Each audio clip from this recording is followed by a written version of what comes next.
who is the most merciful and kind. Assalamu alaikum. Hope you all guys are doing well. My name is Naila Wasim and we are going to talk about Lewis concept of acid and bases. Electronic explanation of acid and bases, ये हमारी book का page number 143 पर ये concept अभी में given है। इससे previous videos के अंदर आर्हेनियस एंड यानी ब्रॉन्स्टन एंड लोरी की कॉन्सेप्ट के बारे में हम लोग डिस्कस कर चुके हैं। उन्होंने किस तरह से एसिड एंड बेस को यानी कि डिस्कस किया था और उनकी थ्योरीज इसलिए रिवर्स हुई थी, नॉन एक्सेप्टेबल थी। इससे पहले जो ब्रॉन्स्टन एंड लोरी ने अपनी थ्योरी दी थी और जो आर्हेनियस ने अपनी थ्योरी दी थी, यानी कि उन्होंने बताया था कि एसिड एंड बेसिस क्या होती है। उनकी थ्योरी इसलिए फेल हुई थी कि उन्होंने कहा था कि अगर कोई अकॉर्डिंग टू आर्हेनियस वो ये कहता है अगर कोई आप सब्सटेंस को वाटर में डिसॉल्व करते हो वो आपको H+ देता है तो वो क्या कराएगा, एसिड कराएगा। और अगर कोई आप सब्सटेंस लेते हो उसको वाटर में डिसॉल्व करते हो वो आपको OH देता है तो वो आपका बेस कराएगा। अब आर्हेनियस की थ्योरी इसलिए फेल हो गई थी, वो इसलिए कि उन्होंने जो अपनी थ्योरी की बेस रखी थी वो वाटर डिसॉल्व पर रखी थी, यानी कि वाटर के अंदर ही कोई चीज़ डालोगे तो उसके अंदर कोई चीज़ डिसॉल्व हो और उसके बाद H+ दे या OH दे तो उससे आपको पता चलेगा, इसलिए इतनी ज़्यादा एक्सेप्टेबल नहीं थी। उसके बाद यानी कि हर वो सब्सटेंस जो आपको H+ देता है वो एसिड होगा, तो इतनी ज़्यादा और भी बहुत सारे कंपाउंड्स होते हैं। कार्बन डाइऑक्साइड है, वो कौन सी नेचर का, तो उसके अंदर तो H+ है ही नहीं ना, उसके अंदर OH है, तो वो कौन सी नेचर को शो करेगा। इसी वजह से आर्हेनियस की थ्योरी भी क्या हुई, फेल हो गई। उसके बाद ब्रॉन्स्टन एंड लोरी थ्योरी आई। ये दो केमिस्ट थे, उन्होंने कहा कि अगर कोई सब्सटेंस है वो आपको यानी कि अगर वो प्रोटॉन एक्सेप्टर है तो वो क्या कराएगा, बेस कराएगा, और प्रोटॉन डोनर एसिड कराएगा। यानी कि हर वो सब्सटेंस जो इलेक्ट्रॉन जो H+ को या प्रोटॉन को जो H+ को या प्रोटॉन को एक्सेप्ट करे तो वो बेस कराएगा, और हर वो सब्सटेंस जो प्रोटॉन को डोनेट करे तो वो क्या कराएगा, एसिड कराएगा। अब रिवर्स सवाल ये पैदा होता था कि जैसे SO3 है, SO3 है यानी कि सल्फर ट्राईऑक्साइड है, ये क्या एक एसिड है। अब हमें इसके अंदर ना H+ प्रेजेंट है ना ही इसके अंदर OH प्रेजेंट है। जब इसके अंदर H+ है ही नहीं तो प्रोटॉन डोनर एंड एक्सेप्टर का फिनोमेना तो होगा ही नहीं, क्योंकि हम प्रोटॉन तो H+ के मीनिंग में देख रहे थे। इसके अंदर ना H+ प्रेजेंट है ना OH प्रेजेंट है, तो फिर ये एसिड कैसे हुआ। इसी वजह से जो ब्रॉन्स्टन एंड लोरी की थ्योरी थी जो कि बेस करती थी प्रोटॉन एक्सेप्टर पर एंड डोनर पर, वो भी फेल हो गई, क्योंकि जिस कंपाउंड्स के अंदर H+ ही ना हो तो वो कौन सी नेचर को शो करेंगे। इसी वजह से वो थ्योरी भी फेल हो गई। उसके बाद लुईस कॉन्सेप्ट आया था, उन्होंने कहा वो इनका नाम था GL लुईस, 1923 में अपना लॉ दिया था, यानी कि अपनी थ्योरी दी थी। उन्होंने कहा उनके अकॉर्डिंग क्या था, एसिड कौन था, लुईस एसिड कौन सा था, जो इलेक्ट्रॉन पेयर को एक्सेप्ट करे वो क्या कराएगा, एसिड कराएगा, और जो इलेक्ट्रॉन पेयर को डोनेट करे वो बेस कराएगा। इन्होंने अपनी जो थ्योरी की बेस रखी थी वो इलेक्ट्रॉन पेयर एक्सेप्टर पर एंड इलेक्ट्रॉन पेयर डोनर पर रखी थी। उन्होंने कहा जो एक्सेप्ट करेगा इलेक्ट्रॉन पेयर को वो एसिड कराएगा और जो इलेक्ट्रॉन पेयर को डोनेट करेगा वो बेस कराएगा। उसकी एग्जाम्पल हम लोग चेक कर लेते हैं। उन्होंने कहा अमोनिया NH3 अगर उसके पास कहीं से प्रोटॉन आ जाए, उन्होंने कहा था ना कि इलेक्ट्रॉन पेयर को जो एक्सेप्ट करने वाला हो, लाइक ये अमोनिया के पास एक H+ आ गया, क्योंकि H+ कहाँ से आ सकते हैं, एसिड भी आ सकते हैं, हाइड्रोक्लोरिक एसिड है, इन दोनों के दरमियान बॉन्ड ब्रेक हुआ, क्लोरीन क्या करता है, हाइड्रोजन को भी अपने साथ इलेक्ट्रॉन को ले जाता है, तो H+ यहाँ पर खाली आ जाता है, यानी कि प्रोटॉन में कन्वर्ट हो जाता है। समझो प्रोटॉन आया अमोनिया के पास, प्रोटॉन है, हाइड्रोजन को अपना डुप्लेट कंप्लीट करने के लिए 2 इलेक्ट्रॉन्स की रिक्वायरमेंट है। इसके पास 1 इलेक्ट्रॉन था, 1 इलेक्ट्रॉन भी क्या किया, किसी तरह उसके पास से लॉस हो गया। अब इसके पास सिर्फ प्रोटॉन बचा है, तो प्रोटॉन पर पॉजिटिव चार्ज होता है, इसलिए ये भी H+ क्या कराएगा, प्रोटॉन कराएगा।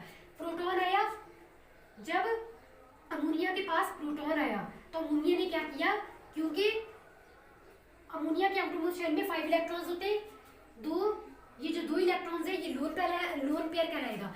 लोन पेयर कहते हैं जो बॉन्ड फॉर्मेशन में हिस्सा नहीं लेते, यानी कि जो बॉन्ड ना बनाए किसी के साथ में। ये नाइट्रोजन के 3 इलेक्ट्रॉन्स ने जो बॉन्ड बनाया हुआ है हाइड्रोजन के साथ। नाइट्रोजन के आउटरमोस्ट शेल में 5 इलेक्ट्रॉन्स होते हैं, 1, 2 एंड 3।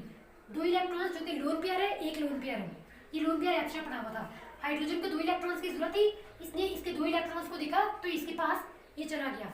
हाइड्रोजन ने जाकर क्या किया, नाइट्रोजन के 2 इलेक्ट्रॉन्स को एक्सेप्ट कर लिया, यानी कि नाइट्रोजन के इलेक्ट्रॉन पेयर को एक्सेप्ट कर लिया। ये देखिए ये तो इसका अपना अमोनिया बना हुआ था, यहाँ से हाइड्रोजन आया, ये वाला प्रोटॉन आया, प्रोटॉन ने इसके लोन पेयर को एक्सेप्ट कर लिया, ये वाले लोन पेयर को एक्सेप्ट कर लिया। जब इस लोन पेयर को एक्सेप्ट किया तो यहाँ पर क्योंकि अमोनिया ने लोन पेयर क्या किया, डोनेट किया है, लोन पेयर अमोनिया ने डोनेट किया है, तो लोन पेयर डोनेट करने वाला अकॉर्डिंग टू लुईस क्या होता है,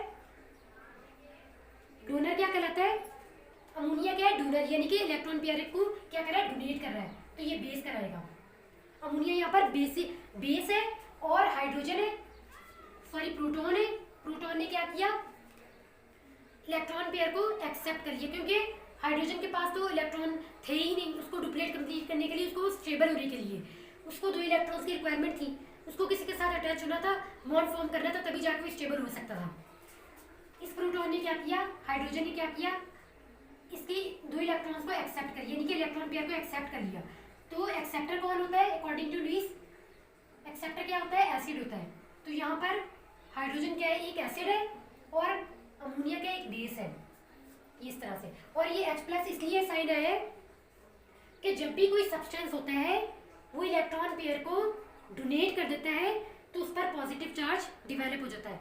अमोनिया ने अपना इलेक्ट्रॉन पेयर डोनेट कर दिया हाइड्रोजन को, तो इस पर पॉजिटिव चार्ज डिवेलप हो गया।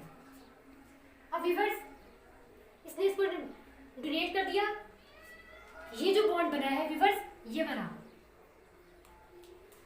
वाला जो बॉन्ड बना है इसको हम एरो से शो करेंगे, यानी कि जो इलेक्ट्रॉन पेयर को एक्सेप्ट करता है वो एरो का निशान उसकी तरफ चला जाता है, उसका हेड जो होता है एरो का, जो एक्सेप्टर होता है उसकी तरफ होता है। हाइड्रोजन ने एक्सेप्ट किया तो इसकी तरफ ये एरो आ गया।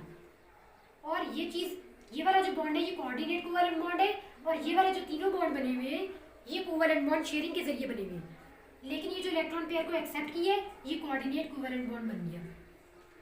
तो इस तरह से जो लुईस था उसने एसिड एंड बेसिस को इस तरह से डिफाइन किया था कि इलेक्ट्रॉन पेयर एक्सेप्टर जो होता है वो एसिड होता है, एंड इलेक्ट्रॉन पेयर डोनर जो होता है, डोनेट करने वाला जो होता है वो क्या होता है, बेस। तो इस तरह से एसिड एंड बेस की जो थ्योरी थी लुईस ने इस तरह से डिफाइन की थी। अब व्यूअर्स हम आपके साथ नेक्स्ट एग्जांपल को डिस्कस करते हैं। वो कह रहे हैं कि अगर लुईस हमें क्या कह रहा था कि प्रोटॉन डोनर जो होता है वो बेस होता है और प्रोटॉन एक्सेप्टर जो होता है वो एसिड होता है। तो हम इस एग्जांपल के जरिए क्या करते हैं, अमोनिया के पास बोरोन ट्राइफ्लोराइड आ गया, बोरोन है 3 फ्लोरीन है तो ट्राइफ्लोराइड हो गया। अमोनिया प्लस बोरोन ट्राइफ्लोराइड का जब रिएक्शन करवाया गया तो उसमें जो अमोनिया था उसने बिहेव किया बेस की तरह, और जो बोरोन ट्राइफ्लोराइड था उसने बिहेव किया एसिड की तरह। वो किस तरह से व्यूअर्स, नाइट्रोजन है, नाइट्रोजन का अपना यानी कि जो डुप्लेट ऑक्टेट था वो कंप्लीट था 3 हाइड्रोजन के साथ जब वो कंबाइन हुआ था, लेकिन जो बोरोन ट्राइफ्लोराइड था, बोरोन है इसके आउटरमोस्ट शेल के अंदर, ये जो बोरोन है इसके आउटरमोस्ट शेल के अंदर 3 इलेक्ट्रॉन्स होते हैं। इसने क्या किया, 3 इलेक्ट्रॉन्स को फ्लोरीन के साथ यानी कि शेयर कर लिया, तो इससे बोरोन का क्या हुआ, 1 इसका 3 इसके अपने और 3 इनसे इसने जो शेयर किए 6 हो गए, लेकिन इसको अभी भी मजीद 2 इलेक्ट्रॉन्स की जरूरत है, तभी जाकर बोरोन का ऑक्टेट कंप्लीट हो सकेगा। फ्लोरीन है, फ्लोरीन के आउटर मोस्ट शेल में 7 इलेक्ट्रॉन्स होती हैं, उनको तो जस्ट 1 इलेक्ट्रॉन की जरूरत होती है, जो इसके साथ शेयरिंग करने से ये ले लेते हैं कि फ्लोरीन है आउटर मोस्ट शेल में 7 इलेक्ट्रॉन्स होते हैं। जब ये एक बोरोन से 1 इलेक्ट्रॉन को और ले लेंगे तो इनका तो ऑक्टेट कंप्लीट हो गया, लेकिन इस बोरोन का अभी भी ऑक्टेट कंप्लीट नहीं हुआ। फ्लोरीन के तो हो गए, लेकिन बोरोन के आउटर मोस्ट शेल में 3 इलेक्ट्रॉन्स होते हैं, 3 फ्लोरीन के साथ शेयर किए 6 हो गए, मजीद 2 इलेक्ट्रॉन्स की रिक्वायरमेंट है, फिर ही जाकर इसका ऑक्टेट कंप्लीट होगा, यानी कि 8 इलेक्ट्रॉन्स आउटर मोस्ट शेल में कंप्लीट होंगे, फिर ही जाके ये स्टेबल होगा। इसके लिए क्या करता है, अमोनिया के पास आता है, अमोनिया जब देखता है कि इसको 2 इलेक्ट्रॉन्स की जरूरत है तो क्या करेगा, यहाँ पर अमोनिया क्या करेगा, अपना लोन पेयर जो है ये पड़ा हुआ है, अमोनिया नाइट्रोजन है इसके आउटरमोस्ट शेल में 5 इलेक्ट्रॉन्स होते हैं, 3 तो इसने शेयर कर लिए, 1 लोन पेयर इसके पास एक्स्ट्रा पड़ा हुआ था। इसने क्या किया, इस लोन पेयर को बोरोन को यानी कि ट्रांसफर कर दिया, डोनेट कर दिया। जब बोरोन को डोनेट किया, ये बोरोन को डोनेट किया तो बोरोन के आउटरमोस्ट शेल में 8 इलेक्ट्रॉन्स पूरे हो गए और फ्लोरीन जो तीनों थे वो भी स्टेबल हो गए, क्योंकि नाइट्रोजन ने अपना एक इलेक्ट्रॉन, अपना लोन पेयर डोनेट किया है बोरोन को। ये अमोनिया, नाइट्रोजन ने क्या किया, अपना इलेक्ट्रॉन पेयर यानी कि लोन पेयर इसको डोनेट कर दिया। इसी वजह से पॉजिटिव चार्ज डिवेलप हो गया इस वाली स्पीशीज पर जिसने इलेक्ट्रॉन पेयर को डोनेट किया। और इन दोनों के दरमियान कौन सा बॉन्ड बन गया, कोऑर्डिनेट कोवेलेंट बॉन्ड, यानी कि इलेक्ट्रॉन पेयर को जब कोई डोनेट कर देता है और उन दोनों के दरमियान जो बॉन्ड बनता है वो कोऑर्डिनेट कोवेलेंट बॉन्ड बनता है और उसको शो किया जाता है एरो के निशान से।